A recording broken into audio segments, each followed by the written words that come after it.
Olá, nesta semana o Salto para o Futuro tem discutido as transformações no processo de ensino e de aprendizagem com o desenvolvimento das tecnologias.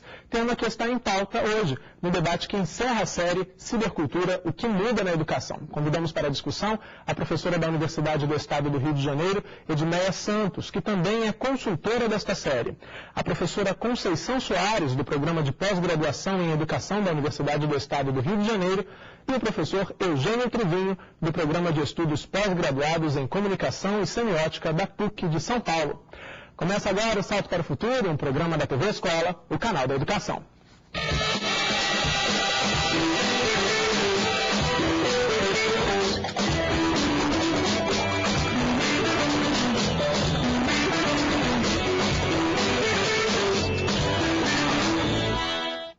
Bom, você percebeu no começo do programa de hoje, estou aqui sozinho, minha amiga Bárbara Pereira está com uma pequena alergia por conta de outono, nessa época do ano todo mundo fica espirrando um bocado, então ela vai se restabelecer e volta a nos acompanhar na próxima série. Portanto, eu conto com vocês para fazer o programa de hoje, hein?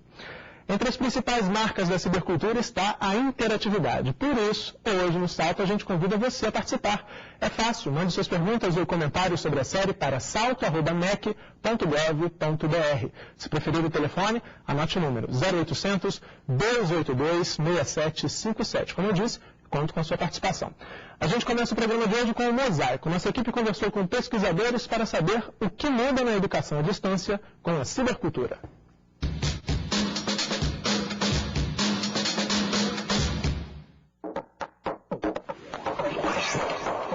Eu acho que o que muda basicamente é uma potencialidade, uma possibilidade muito mais forte da interatividade, né?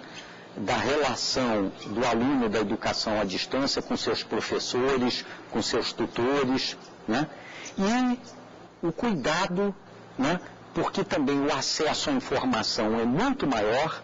E aí, sobretudo, esse desafio, né, de como fazer dessa quantidade quase infinita de informação, fazer que isso seja uma produção de conhecimento. O que muda com a cibercultura na educação é algo, né, enorme, né, é uma mudança enorme. Porque muda com a cibercultura o tempo, muda o espaço, muda a forma de trabalho, mudam as tecnologias, mudam as relações de mediação e mudam, inclusive, as formas como o sujeito constrói a sua autonomia de autor de sua própria aprendizagem. O que muda é que os polos vão para o espaço. O que quer dizer isso? Hoje, muita atividade da IAD ainda está baseada em momentos presenciais.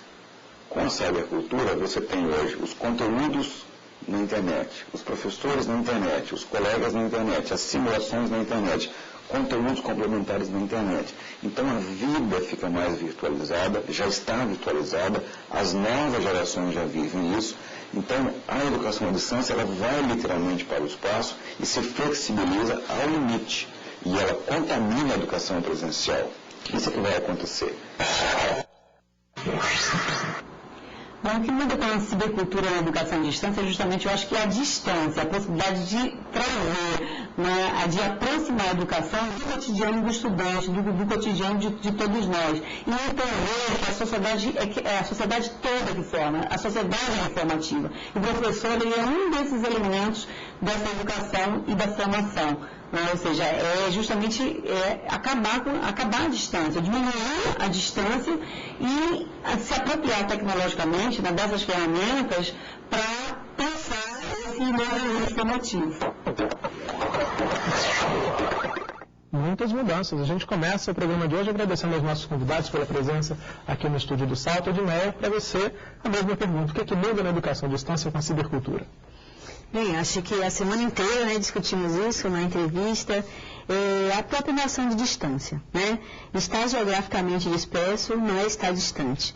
Com a cibercultura, a gente tem acesso aos ambientes virtuais de aprendizagem, a essa internet comunicacional. Então, estar geograficamente não é estar distante. Então, a gente pode agora, não só e muito mais que isso, disponibilizar conteúdos em vários meios, linguagens, mas, sobretudo, se comunicar com co-criar o conhecimento coletivamente, colaborativamente, estar junto, né, nessa nova forma de presencialidade. Conceição, mesma pergunta, o que muda na educação à distância? Eu acho que o Edmé disse quase tudo que tinha que dizer, né? Essa possibilidade, eu acho que é importante, de se trabalhar com múltiplas linguagens, com múltiplos meios, né? Em temporalidades distintas, e não só em espacialidades distintas, porque você bota uma hora, o outro responde outra hora, né? A possibilidade de cocriação e uma coisa que um daqueles professores falou ali, não só na educação à distância, é interessante a gente pensar também como essa lógica vai se transportando para a educação presencial, para a educação na sala de aula, principalmente no que diz respeito às figuras do saber, né?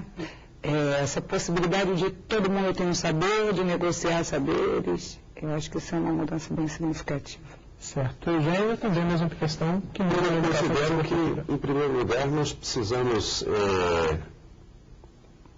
reconhecer que existe outro capital cognitivo, outro capital de conhecimentos que é necessário, que eu chamo de dromoaptidão.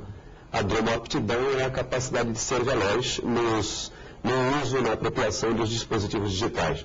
E parece que essa mudança é fundamental, porque quando a cibercultura acaba, de alguma forma, como época histórica calcada nas tecnologias digitais, interferindo, reescalonando a educação à distância, ela patrocina a exigência do conhecimento de novas linguagens, novos dispositivos, novas tecnologias.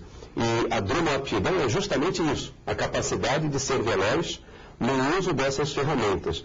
Agora, a professora Edmé e a professora Conceição disseram, evidentemente, os itens cruciais, que é o fato de que, lendo com outras palavras, a educação à distância, tornando-se online, acaba livrando todos os atores envolvidos, os educandos e os professores, livrando da geografia. Me parece que isto é crucial, porque até agora a humanidade fez a sua socialização, fez os seus processos de formação, justamente presencialmente e num território de modo concentrado. A educação à distância, que já, de alguma forma, descentralizava, operou mais ainda com a cibercultura, no caso da educação online, isto. Ou seja, fundamentalmente, quando a comunicação entra no processo, a comunicação online, ela entra apartando fisicamente, mas unindo a rede de formação. E, evidentemente, se une na rede, está aí aberto o horizonte para a multiplicação, a diversidade, a multiplicação das formas de conhecimento, o que contextualiza mais ainda a cocriação, o compartilhamento do saber, a negociação do saber, bem dito pela Conceição. Acho que o Eugênio tocou num ponto fundamental, que é o paradigma comunicacional. Eu acho que precisa estar bem claro aqui que não é pelo fato de estarmos em ambientes em potência interativos, né, que tem o pé da emissão liberado, onde a gente não precisa mais demarcar os sujeitos da comunicação, a emissão de um lado, a recepção do outro, né, mas a gente precisa também olhar criticamente vários currículos online, né, que na verdade não deixam de ser educação à distância à moda daquele modelo comunicacional de distribuir informação em pacotes, né? Agora mais animados, interessantes, em movimento, e comunicação não é isso, né? Então acho que a gente precisa demarcar exatamente que a educação online na cibercultura, a cibercultura é a cultura contemporânea do nosso tempo, né? Onde produzimos bens, serviços, conhecimento, informação com essa mediação digital em rede, co-criando com o outro. É isso, né? Nesse ponto que eu queria chegar. Pode haver uma certa confusão entre cibercultura e tecnologia. Como é que você analisa essa relação? Você já estava dizendo um pouquinho disso, quer dizer, uma coisa não é necessariamente a outra, né? Não é necessariamente a outra, até porque o que a gente entende por tecnologia é esse pensar essa arte do fazer em tempos contemporâneos mediada pelo digital em rede. Né? As tecnologias, elas compõem a infraestrutura, né, desses processos, mas os usos e as operações que os usuários fazem com estes usos é o que configura a cultura propriamente dita, né? Que é essa produção humana através da linguagem ou do próprio processo de produzir bens, serviços, conhecimento, né? mas a cibercultura é a cultura, né? E para se instituir é necessário o uso da tecnologia. Pois é, aí um exemplo, para ficar claro para quem está nos assistindo. Hoje eu acho que não tem ninguém no planeta que não saiba que houve um casamento da família real britânica. Hoje, desde 7 da manhã até agora, muito provavelmente, quem entrar numa rede social como Facebook, Twitter, vai ler milhões de comentários, de tweets, enfim, sobre esse episódio. Isso é um fenômeno que a gente pode pegar como um exemplo dessa cibercultura, dessa era que a gente está vivendo. A utilização dessa rede social, dessa tecnologia, para comentar para que nós, brasileiros aqui tão distantes da Inglaterra, estejamos participando desse fato, enfim. E o diferencial não está exatamente em ter acesso às imagens do casamento, ao modelo do vestido da noiva, né? A mulherada agora no mês de maio está desesperada para saber que vestido é esse. Então, além de ter acesso em tempo real ao fenômeno, ao fato, né, que é o casamento em si, poder produzir conteúdo, discutir esse fenômeno em rede, né? Produzindo sentidos, negociando, fazendo críticas, né? O porquê desse fato está na cena do dia a dia, com tantas coisas outras para discutir, para pensar, mas o que caracteriza exatamente a cibercultura não é só o acesso, porque isso a televisão, né, já fez, mas é poder construir informação, negociar, colaborar, falar sobre, né, emitir várias opiniões. Esse olhar crítico, né, Conceição? Que é um desafio para esse olhar crítico em relação a isso que a Edmé estava dizendo. O que eu acho é assim, nesses usos que as pessoas fazem dessas redes, elas acabam criando outras contingências para além daquilo que foi programado. E acabam criando tecnologias, né, tecnologias de uso, e fazendo emergir novas tecnologias de produção também, né, configurando novos aparelhos. Toda hora você vê que tem alguém criando um software novo para tentar fazer alguma coisa que as pessoas já estão fazendo marginalmente, né, ou por fora. Né? E agora, a questão crítica que eu penso é uma questão de avaliação a partir do que se produz com isso. Né? Porque nesses usos as pessoas estão produzindo coisas, né? Uma superabundância de mensagens.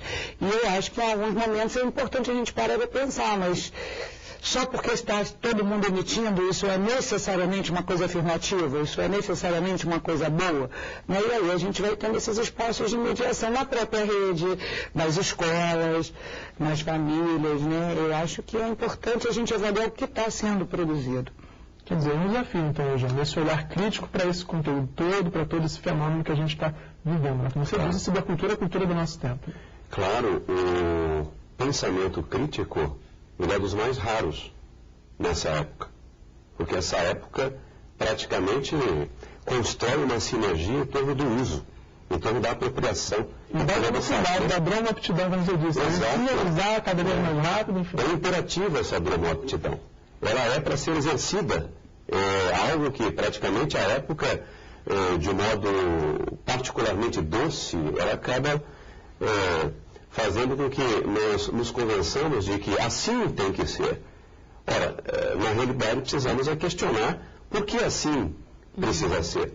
Por que não lançarmos então um olhar de reserva, um olhar mais ponderado, tensional, crítico, é uma sinônima, em relação a tudo isso. E é fundamental que a gente perceba que a cibercultura veio para, de alguma forma, com a possibilidade hipertextual e interativa, bidirecional, em tempo real, online, das tecnologias e redes digitais, veio para, de alguma forma, confrontar a lógica do monopólio da informação e da expressão da época de massas.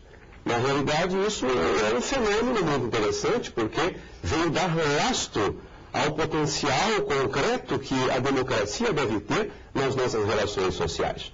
E, uma vez que milhões de pessoas, 2 bilhões, era a hipótese, 2 bilhões de pessoas que iriam apreciar ou assistir o grande evento, né, do casamento real britânico, na realidade a possibilidade de que milhares de pessoas no mundo inteiro, se não milhões,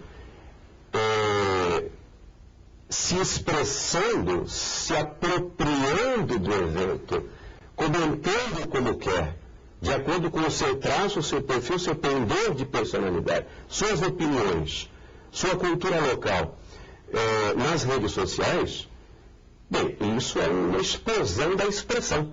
A explosão da expressão é um fenômeno permitido e que realiza a própria democracia enquanto ideal humanitário e civilizatório. O problema começa quando nós deslocamos um pouco o olhar e abrigamos o pensamento da professora Conceição. Porque a própria explosão da expressão precisa também ser tensionada. Ou seja, como alguma coisa que já é um imperativo, que faz os corpos falarem, que faz as subjetividades falarem, que faz com que praticamente nós tenhamos que fazer sem pensar, quando nós chegamos a um contexto como esse, evidentemente nós temos que estabilizar, serenar o ânimo e pesquisar criticamente sobre que fenômeno é esse em que a democracia foi transformada. Bom, ele falou em pesquisa, Eugênia, exatamente nesse ponto que a gente volta no próximo bloco.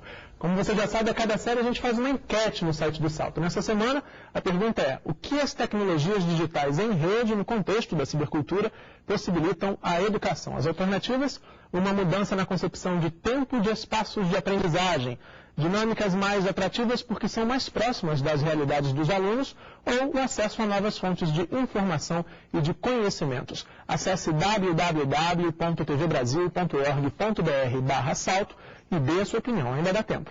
E você já enviou suas perguntas para o nosso e-mail, então, o que está esperando? Você pode fazer o Salto para o Futuro de hoje com a gente. É só escrever para salto@mec.gov.br ou então ligar para 0800 282 6757. Participe! Depois do intervalo, o debate sobre educação na era da cibercultura continua. Salto para o Futuro, volta já.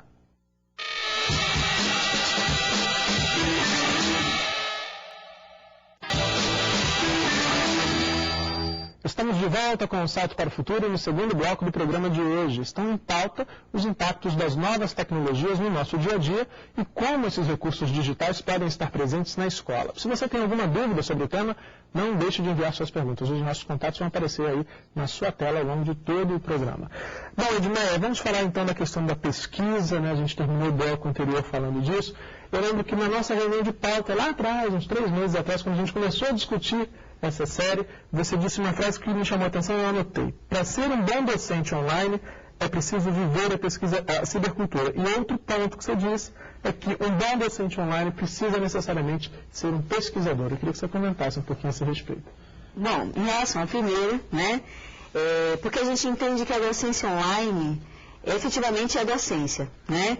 Em alguns currículos a gente tem se deparado com a noção de tutoria, né? Que em poucas palavras é aquele que carrega o infante pela mão porque ele não sabe andar só, né? Tutor é uma marca da educação à distância mais convencional, né? Porque na educação à distância mediada, né, pelos meios de massa, a autoria do professor está concentrada exatamente na produção do material didático, né? Naquele material prévio que o aluno tem em contato inicial. E cabe a um outro sujeito fazer as mediações sobre aquele conteúdo. E o conhecimento muitas vezes não é mediado e nem sempre é co-criado, porque a ação da tutoria acaba sendo reduzida a um certo tira-dúvidas de um material que já foi produzido previamente por um tal professor especialista e mais iluminado, né? O que a gente entende por docência online é exatamente quebrar com esse paradigma da fragmentação. O docente online é aquele, como diz o Paulo Freire, né, aquele que é epistemologicamente curioso. Então, mais do que produzir informação para ser consumida, é aquele que disponibiliza pretextos e que, a partir desses pretextos, faz outras mediações, onde o processo de construção do conhecimento acontece exatamente em rede, na rede. E aí, para fazer tudo isso, não dá para ser um mero tirador de dúvidas. É preciso fazer pesquisa, é preciso buscar informação, tratá-la criticamente, é preciso vivenciar a cibercultura com autoria. Então, um bom docente online que vivencia a cibercultura é aquele que está disposto a compartilhar a informação, né? É aquele que está disposto a dizer que não sei e procurar formar redes com outros colegas, Brasil e mundo afora. É produzir, compartilhar enfim, está imerso numa lógica para além daquela lógica unidirecional, onde o professor centraliza a informação, né, travestida de conhecimento. É mais que isso. Eu acho que o fundamental aí da fala da professora Edmeia é justamente o fato de que o crivo online, digamos assim, quando ele comparece na docência, na educação à distância, comparece suspendendo, ou pelo menos possibilitando a ruptura com o princípio autoritário da educação. O critério online acaba de alguma forma suspendendo o perfil monolítico professoral autoritário, nem todo perfil professoral é autoritário, digamos, de registro, mas de toda forma, esse monopólio da fala, daquele que ensina, para aquele que aprende, isso eu digo que é uma potência, pode ser, evidentemente, desconstruído na eu acho que isso é uma mudança importante na educação, além da educação como um todo, não só na educação à distância, como resultado do fenômeno da cibercultura, entendeu? Não só o lugar de saber como lugar do professor, do aluno que não sabe, que isso mudou, como também a escola não ser mais o único lugar de saber, né? E o que a gente vê no dia a dia, né, nas escolas, nos ambientes virtuais de aprendizagem, alunos aprendendo com professores e professores aprendendo com alunos, sem que isso seja mais um problema. Certo, eu vou continuar com você, Conceição, porque a gente falando dessa mudança toda, de todas essas mudanças que a cibercultura traz para o cotidiano de quem atua na área da educação, muitos professores começam a participar no nosso fórum, lá no www.tvbrasil.org.br/salto.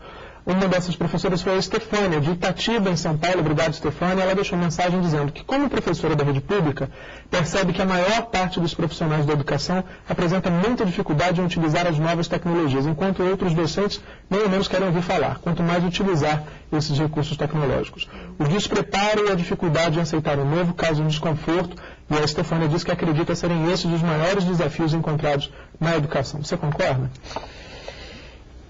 Olha, eu concordo que às vezes nem todos têm disposição para trabalharem com as novas tecnologias. E eu não sei se isso é um problema de despreparo, mas são problemas de outra natureza. Nem sempre elas estão disponíveis na escola, muitas vezes exigem treinamentos fora de horário, né? Muitas vezes tem que dedicar tempo para estar em contato com alunos, por exemplo, por e-mail ou nas redes, fora de horário de trabalho, né? Isso é uma coisa que é importante da gente pensar nisso. Esse professor que está o tempo todo, 24 horas disponível nas redes, como é que fica quando é o caso, como é que fica essa questão de salário, essa questão de família, essa questão de outros atributos. Mas o que eu acho é que essas tecnologias entram nas escolas, independente da vontade do professor. Elas entram pelas experiências dos alunos ou entram diretamente pela mão dos alunos. É muito difícil você pensar em qualquer escola pública, que seja de qualquer canto do Brasil, que não tenha um celular lá. Eu acho que você tem que proibir, inclusive, o uso, né? Exatamente. E aí, quando os professores acreditam não estar preparados, é para um uso, sei lá, instrumental, um uso de acordo com o manual de instrução, um uso, talvez, uma palavra que não é muito legal dizer, mas como as pessoas se referem, pedagogizado, né? Mas se você for no dia a dia, eles estão usando, basta você clicar no YouTube, você vai ver a quantidade de trabalhos produzidos por alunos e professores juntos, em vídeo, em PowerPoint, atendendo demandas das disciplinas, misturando vários recursos, né? Então eu acho que esse discurso que o professor não está preparado é um discurso que às vezes vem de cima para baixo e o professor acaba absorvendo porque não sabe valorizar o próprio trabalho dele. E a gente precisa pensar nisso, assim, muito seriamente, com muito carinho, né?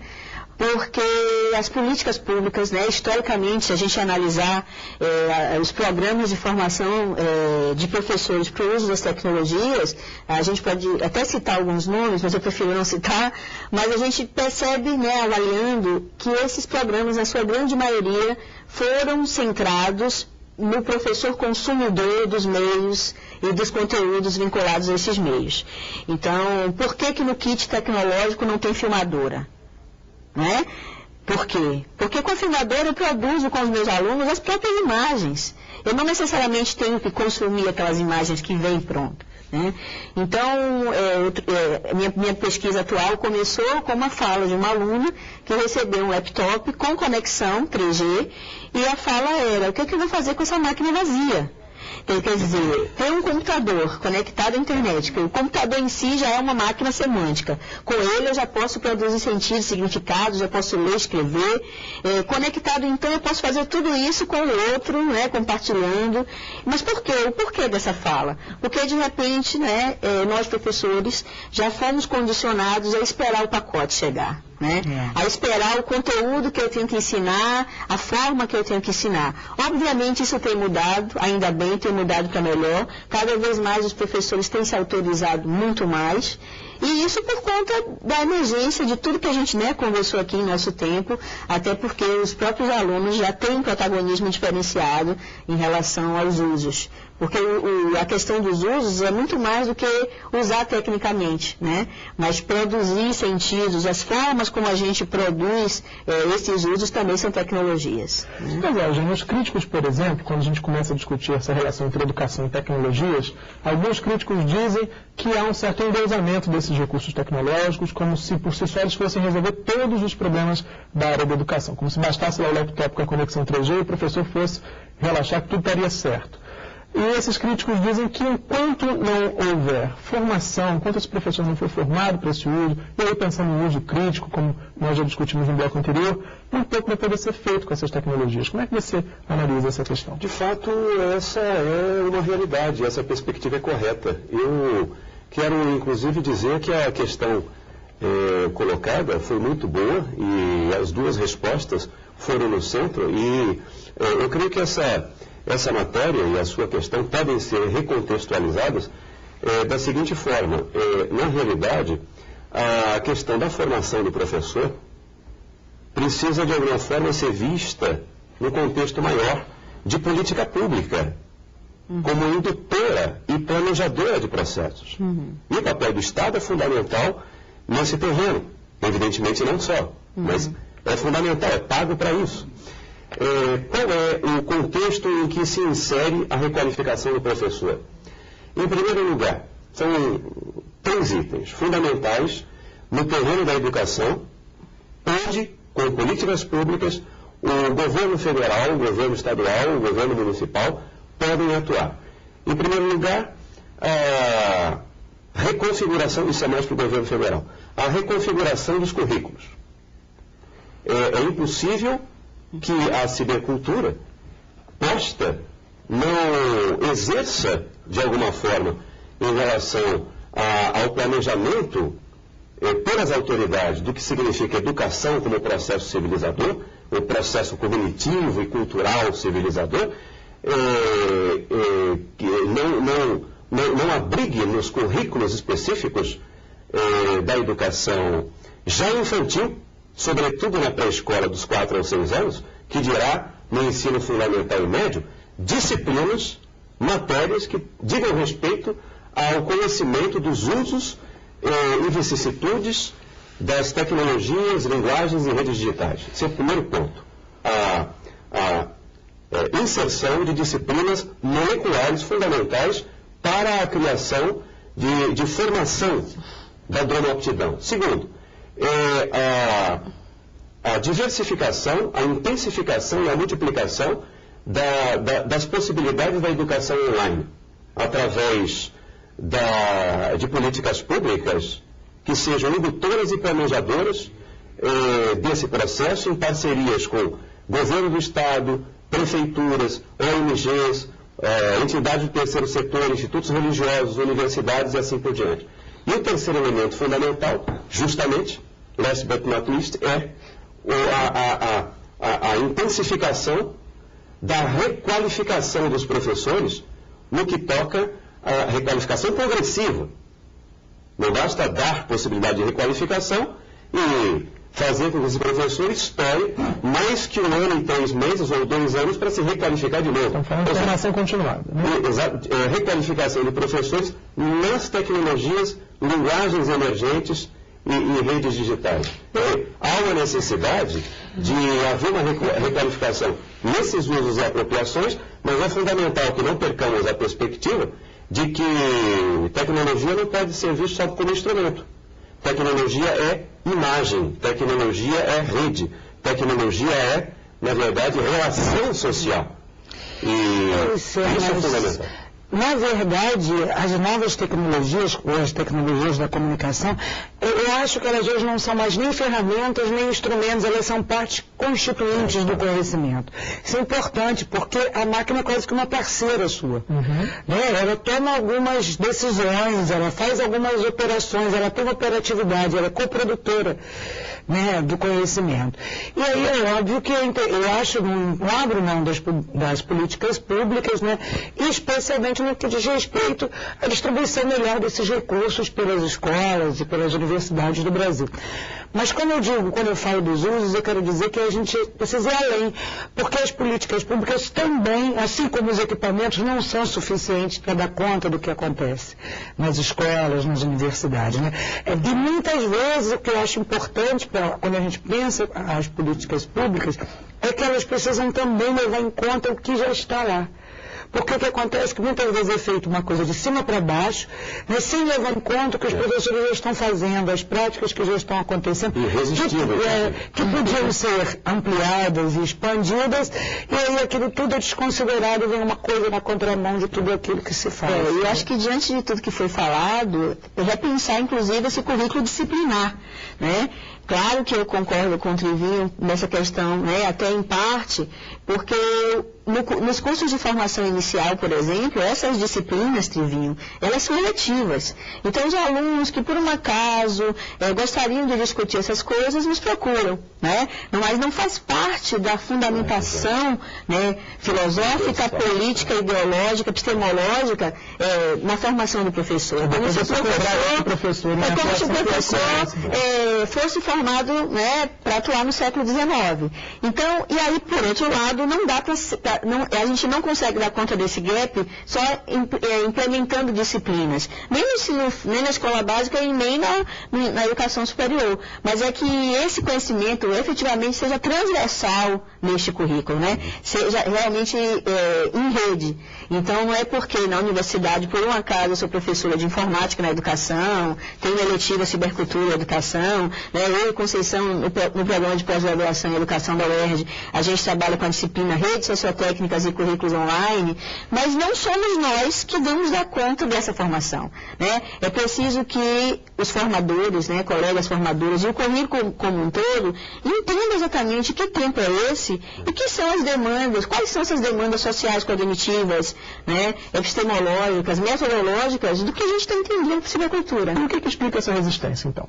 Essa resistência da academia, essa resistência dos formuladores desses currículos, dos pensadores desses currículos, o que você imagina? Há uma resistência, talvez não seja a palavra, mas há aí um cenário em relação a essa própria cibercultura? É a questão afirmativa mesmo, né? A gente aqui, o próprio Martim Barbeiro, né, ele fala que há um hiato, né, do lugar cultural de onde estão os alunos e do espaço, né, e desse processo formativo, né, dos professores. Nós, professores formadores, não fomos, né, educados e formados inicialmente nesta questão, né, da leitura imersiva. Né? Muitos de nós somos leitores moventes, né? Alguns contemplativos, então essa resistência não é uma boa palavra, né? Até porque no sentido do Giraud, resistência é positivo, é crítico, né? Mas no sentido de não encontrar muitas vezes sentido para tudo isso que a gente está falando, né? Então, muitos colegas, inclusive na universidade, não olham com bons olhos, no sentido de que história é essa de cibercultura? Mas tem uma coisa também vou precisar te interromper, a gente precisa fazer intervalo, a gente retoma o debate no próximo bloco. A partir de agora, a gente encerra a votação da enquete. Depois do intervalo, você vai saber qual foi a opção mais votada e os nossos convidados vão debater com a gente o resultado. Não perca, Salto para o Futuro, volta já.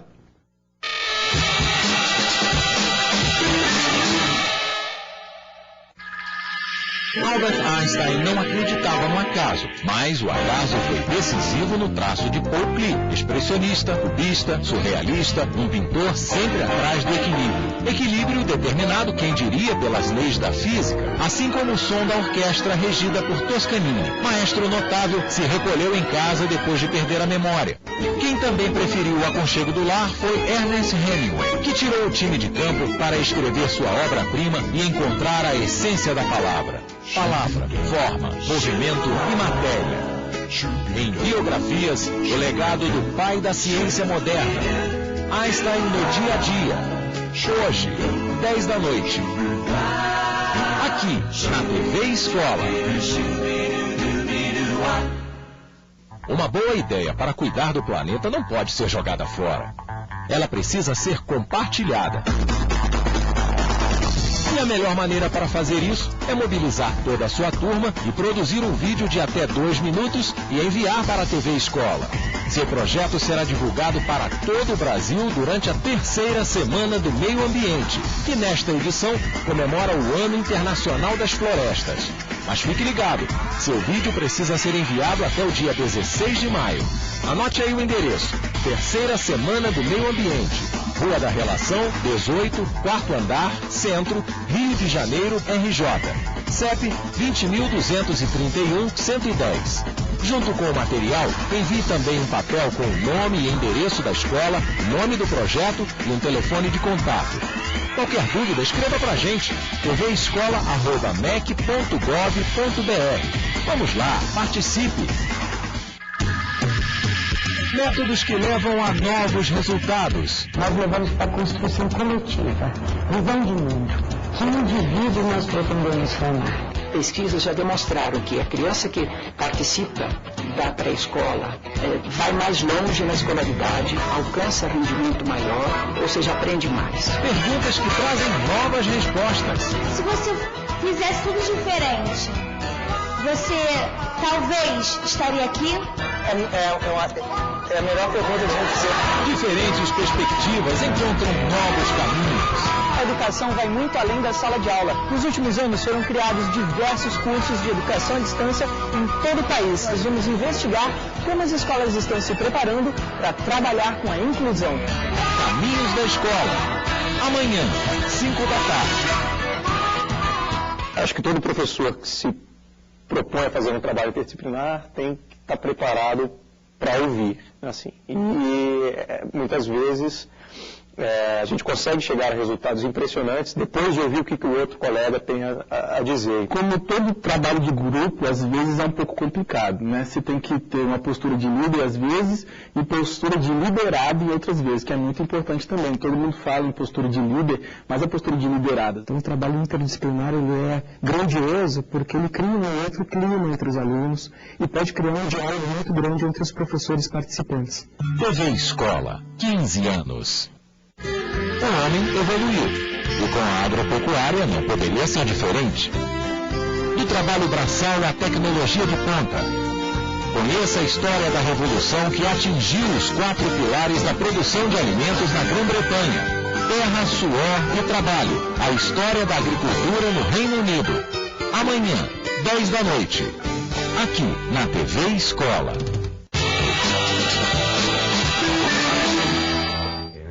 Salto para o Futuro está de volta. O debate continua aqui até no intervalo. E hoje você acompanha o 5º e último programa da série Cibercultura, o que muda na educação. Agora vamos conhecer o resultado da enquete. Perguntamos o que as tecnologias digitais em rede no contexto da cibercultura possibilitam à educação. Vamos direto aqui ao resultado? Para a gente ganhar um tempinho nesse terceiro bloco, a opção mais votada, com 59% dos votos computados ali no site do Salto, diz respeito a uma mudança na concepção de tempos e de espaços de aprendizagens. Edmé, 59% é muita coisa, uma vantagem grande. Queria que você comentasse esse resultado. Olha, quero sugerir, né, que todas as respostas que estavam ali na enquete seriam corretas, né? Mas esse resultado, né, revela exatamente que novos arranjos espaços temporais têm provocado, né, e incentivado a instituição de outros espaços-tempos de ensinar e de aprender. Né? Quando eu discuto, por exemplo, que durante muito tempo eu trabalhei com informática na educação, na escola, usando laboratórios de informática, né? E hoje eu tenho uma discussão mais específica sobre educação online, mas eu não separo uma discussão da outra, porque quem disse que a gente não pode fazer educação online na escola, num laboratório de informática? Né? Porque a educação online exatamente não está restrita à educação de pessoas que estão geograficamente dispersas, mas é desenvolver processos educacionais mediados pelo digital em rede, fazendo com que as pessoas leiam, escrevam e produzam, né, mais e melhor em várias autorias. Conceição, tem a ver também com esse resultado um comentário que a Tânia Maria da Silva Menezes, de Iaçu, na Bahia. Tânia, obrigado, viu, pelo comentário. Ela postou lá no fórum do nosso site. Ela diz que um dos grandes desafios da educação na cibercultura diz respeito ao conceito de distância, superação da presença física do professor, dos colegas, da sala de aula com cadeiras enfileiradas, livros, cadernos, tudo bem próximo de todos nós. Enfim, ela diz que essa construção de ambiente escolar está presente no professor por muito tempo. Assim, é necessário que o docente online esteja preparado para este novo modelo de educação, onde o professor será visto como um formulador de problemas, um provocador, um orientador de situações de aprendizagem, superando a visão milenar do professor detentor do conhecimento. Eu acho que institui relações mais solidárias, mais orientais, ou mais solidárias, mais horizontais, né? Relações de troca, relações de partilha, relações onde todos aprendem, onde todos trocam. Até já tinha falado isso. Eu acho que isso é uma mudança fundamental, acho que é uma mudança bastante significativa e importante.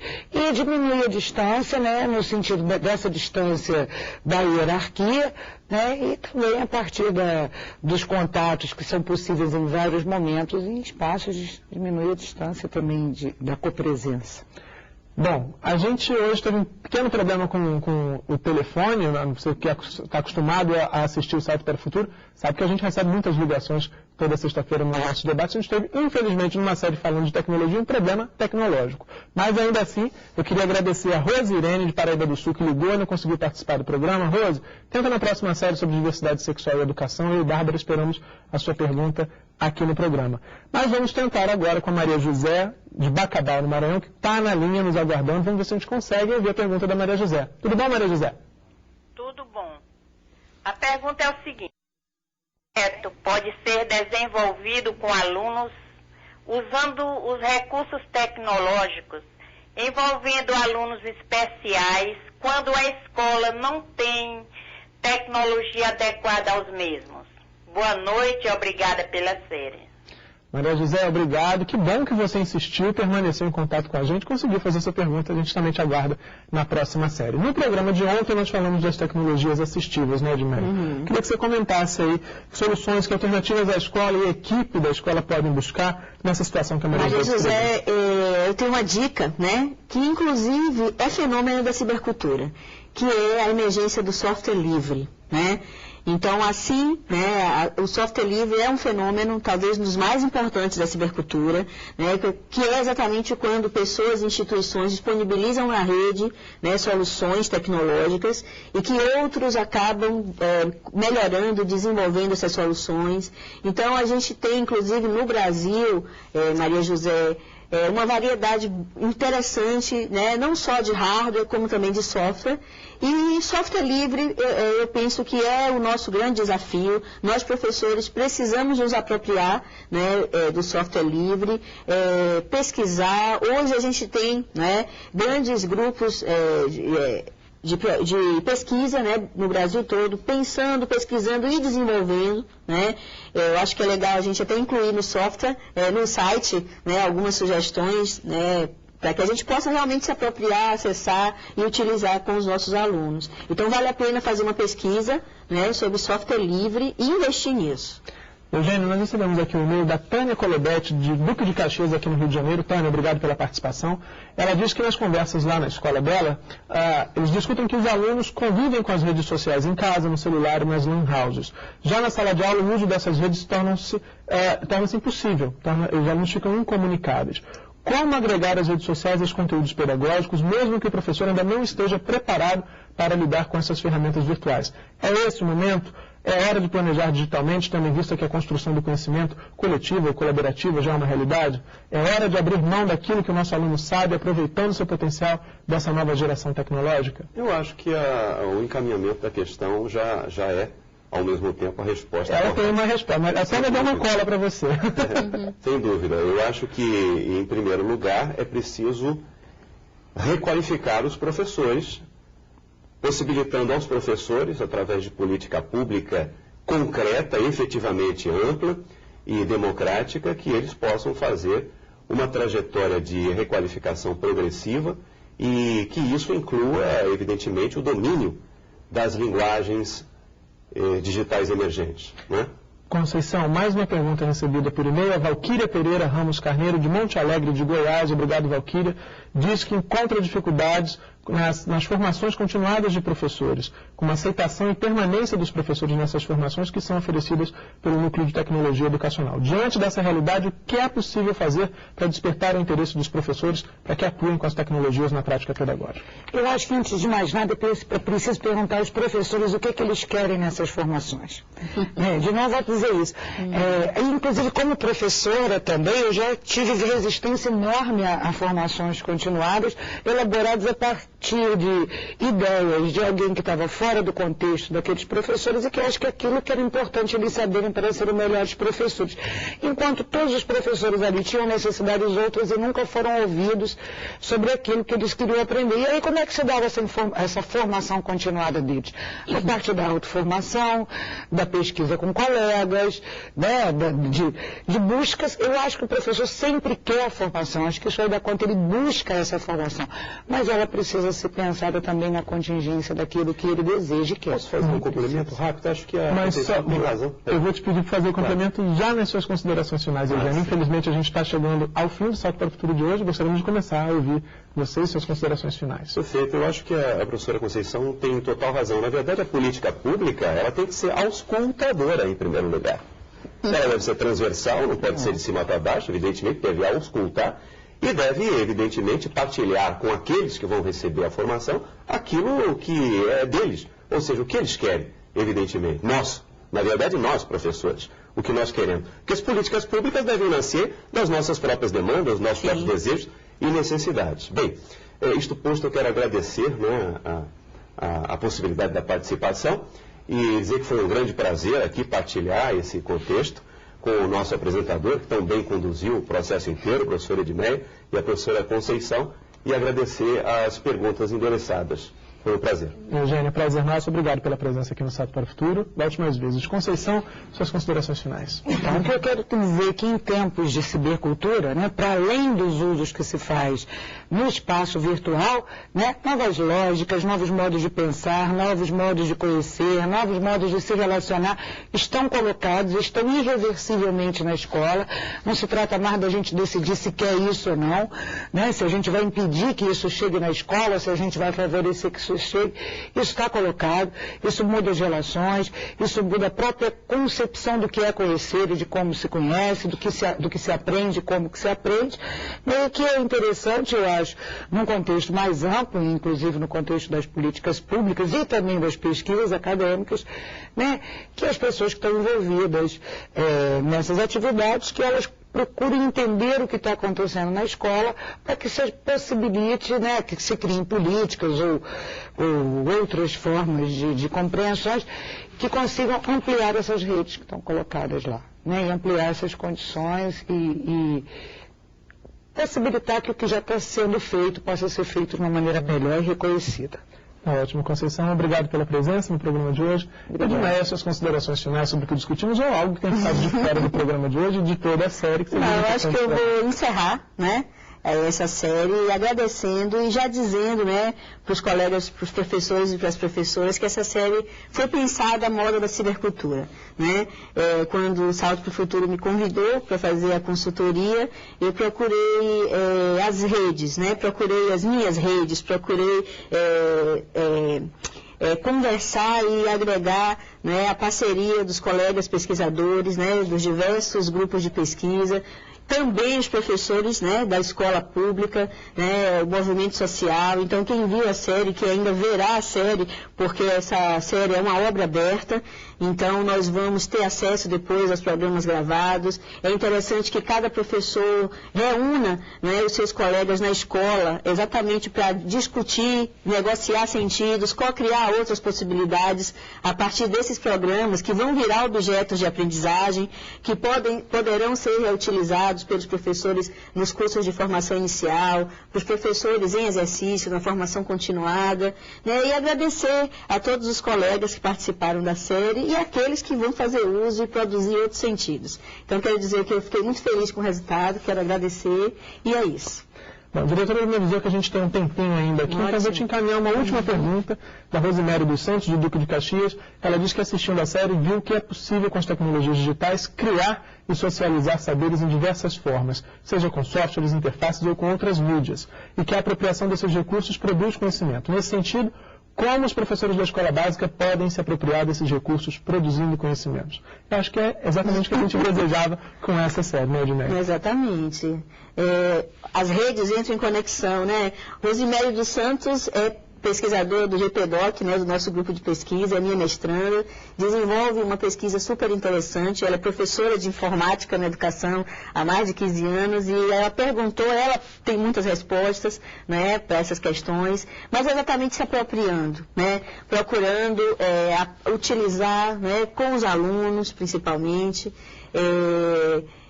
saindo dessa lógica da formação como treinamento, né? E de aprender com. Eu acho que o aprender com é o grande desafio. Com as tecnologias, com as pessoas, com as redes, enfim. Com um salto para o futuro também. Edmeia, muito obrigado pela sua participação. A série Cibercultura, o que muda na educação, termina aqui. É hora de agradecer a participação dos convidados de hoje. A professora da Universidade do Estado do Rio de Janeiro, Edmeia Santos, que também é consultora desta série. A professora Conceição Soares, do Programa de Pós-Graduação em Educação da Universidade do Estado do Rio de Janeiro. E o professor Eugênio Trivinho, do Programa de Estudos Pós-Graduados em Comunicação e Semiótica da PUC de São Paulo. E não poderíamos encerrar esta série sem antes agradecer a você que acompanhou os programas e participou do Salto ao longo de toda a semana. Muito obrigado. Na página do Salto na internet, as discussões sobre cibercultura e educação não param por aqui não. Para participar, acesse o site e discuta o tema com educadores de todo o Brasil. O endereço já está aí na tela, www.tvbrasil.org.br/salto. Até o nosso próximo encontro aqui na TV Escola, o canal da educação. Tchau!